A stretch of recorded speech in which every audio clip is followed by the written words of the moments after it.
everybody, it's Lon.TV, and we've got another cylindrical product to take a look at. This is the Canary home security system, and the folks from Canary sent this to the show to review. And what this is a temperature sensor, a camera, microphone, air quality sensor, and humidity sensor that you basically put into a common area of your home or apartment, and it just kind of waits for something bad to happen, and then it will alert you if you're out of the house. There's a lot of smarts around it, mostly software-based, so we'll see improvements on that over time too. And I think it's actually, among these things that I've looked at, this is probably the easiest one I've seen to date to get up and running and actually want to use. So we're going to step through how it works in a minute, but let's take a look at the hardware first. You've got a 1080p camera here on the front. This is the black model. I think they have a white one available too, so you might be able to see that camera a little bit better on the other device, but very nice image quality out of it. It's also 147 degrees field of view, so very wide angle, so it can really look at a very large portion of your home. It's got night vision on it too, and it's very high quality night vision too. Very impressed with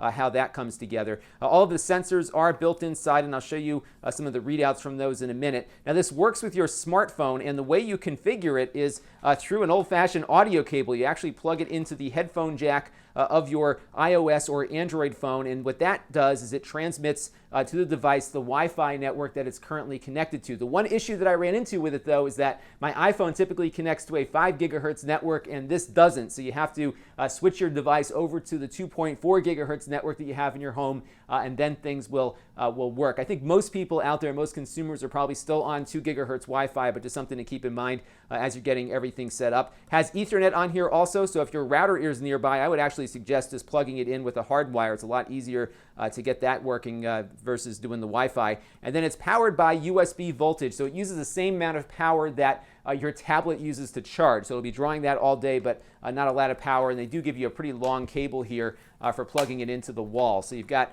some decent power options there too. So that's pretty much the hardware. It actually is very simple to configure. You don't really interact with this device at all other than setting it down. Everything else is controlled through the app. So what we're going to do now is boot this up and see how that app works.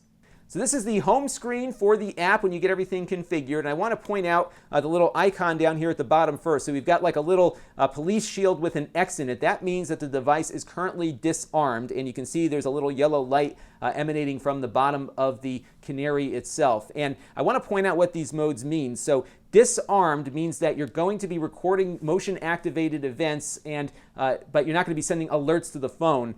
Armed will do the same thing that disarmed does, except it will send alerts to your phone when those events occur. So if you get an alert, you can pop in and watch what's going on live. It will also record automatically to the Canary servers. It does that in both modes. So if you're nervous about having this thing recording while you're at home, what I would do is switch it into the privacy mode. Now what's neat about this is that you can have it switch these modes automatically based on when your phone walks in the door. So you can add different family members to the Canary account for this device. So anytime any of your family members are home, the device will automatically switch off, and it does that through the GPS on your phone. So it runs a background task, and when you enter into that geofenced area that it defines as your home, it will shut off everything and no longer record unless you manually switch it back on, which is what I have done here. So it is pretty flexible there. I'm going to put a link up to their security policies so you can get a feel for what their privacy and security policies are. And, you're going to be relying on their ability to keep your data safe. So that's always something to think about when you buy these products, is you really can't run this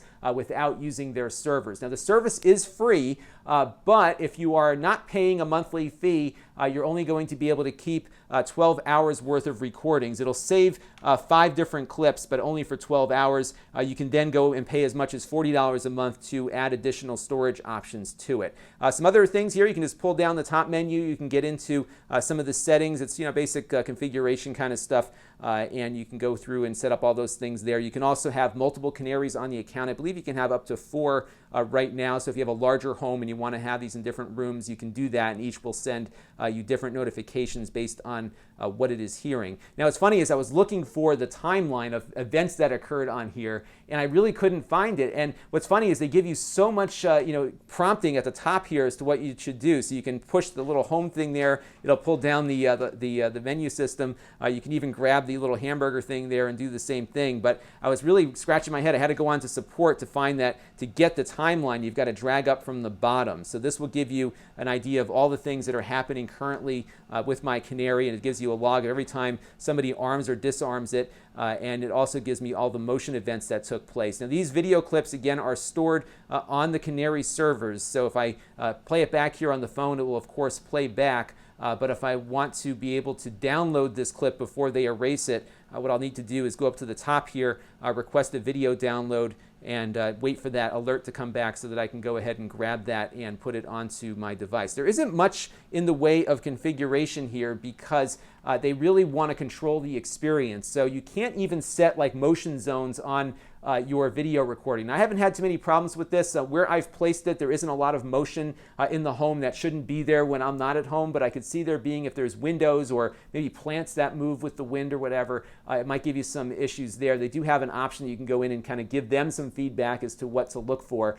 From what I've been reading in other reviews, this is a bit of a problem with motion. So I think you want to put it in a place where you're not going to see a lot of motion, at least the camera won't see a lot of motion during the course of the day in order to keep those things safe there. So I just got my notification that my video is ready to download, so I can go over to the activity thing here. And now you'll see that I have the option to now download the video, and it will go ahead and save that into my camera roll on my iPhone. So it goes right back to the iPhone. There's no way to retrieve these via the web, so you are very much device dependent when you download these videos. But the quality is excellent. As you can see, I'll put up a little overlay here so you can see how it looks. It records very nicely. The field of view on the camera is really nice, and the night vision is equally good too. So it's a very good security camera in the sense you're getting a nice quality image that you might be able to discern faces and whatnot on there when it's recording. So it really does a very nice job with a very high quality recording on there. So we'll wait for that to download, and then we'll take a look at a few other things. Now, even if there's no event going on, you can monitor this remotely, so you can click on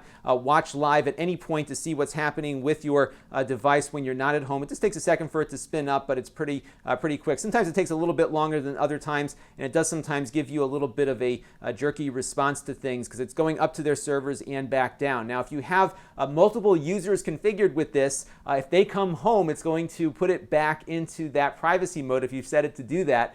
So you can rearm the device remotely and then be able to get in and watch what's going on. But all of your family members will have that access level. It doesn't look like there's varying levels to this, so just keep that in mind. You also have the option to record anything back to their servers, so you can do that. It'll be under the same restrictions that you would have based on whatever plan you're on. There is also a 90 decibel alarm, and it is really loud. So loud I'm not going to push the button right now. I did do a recording of it earlier, and it will be heard probably by your neighbors too. And thankfully it can't be set to go off automatically, so it won't respond with the alarm to motion events. You have to specifically ask it to turn its alarm on, but it is incredibly loud. You can also make emergency calls to the authorities if you see somebody ripping off your place or you watch it burning down or something. You can make a tap there and call the authorities on that. You also have the ability to take a look at what's going on in your home with some of the data that it collects. So if we tap that button there, you can see we have our temperature and kind of a little graph here describing what's been going on, and you can step through it and see what the different data points are on there. So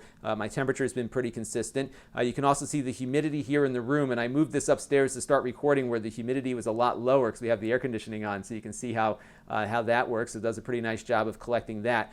The air quality one is the only one that's really confusing to me because what it does is it collects data on a whole bunch of different things that could hurt or harm you, including like cigarette smoke and carbon monoxide and butane, a whole bunch of weird stuff that they're tracking. I guess the common kinds of gases or particulates that might be harmful to people, but it doesn't tell you exactly what it's seeing. So all you're getting is kind of the aggregate of all of this stuff that it's looking for. So it'd be nice to know exactly why this level went up so high at night, then dropped. So I'm still within like the normal range there, but I'm at the high end of the normal range. And if I do have something in my air quality that I should be addressing, I'd like to know exactly what it is. So it is a little bit limited in what it's collecting for air quality there. I should also note that none of these factors will trigger an alert. So the only thing that it will alert you to is motion that is taking place within the home, and then you can go in and look at all this other data at around the time that that's occurring to get some of that. So it'd be nice if they added a few more other options to it. So that is the Canary home security system, premium price at $250, but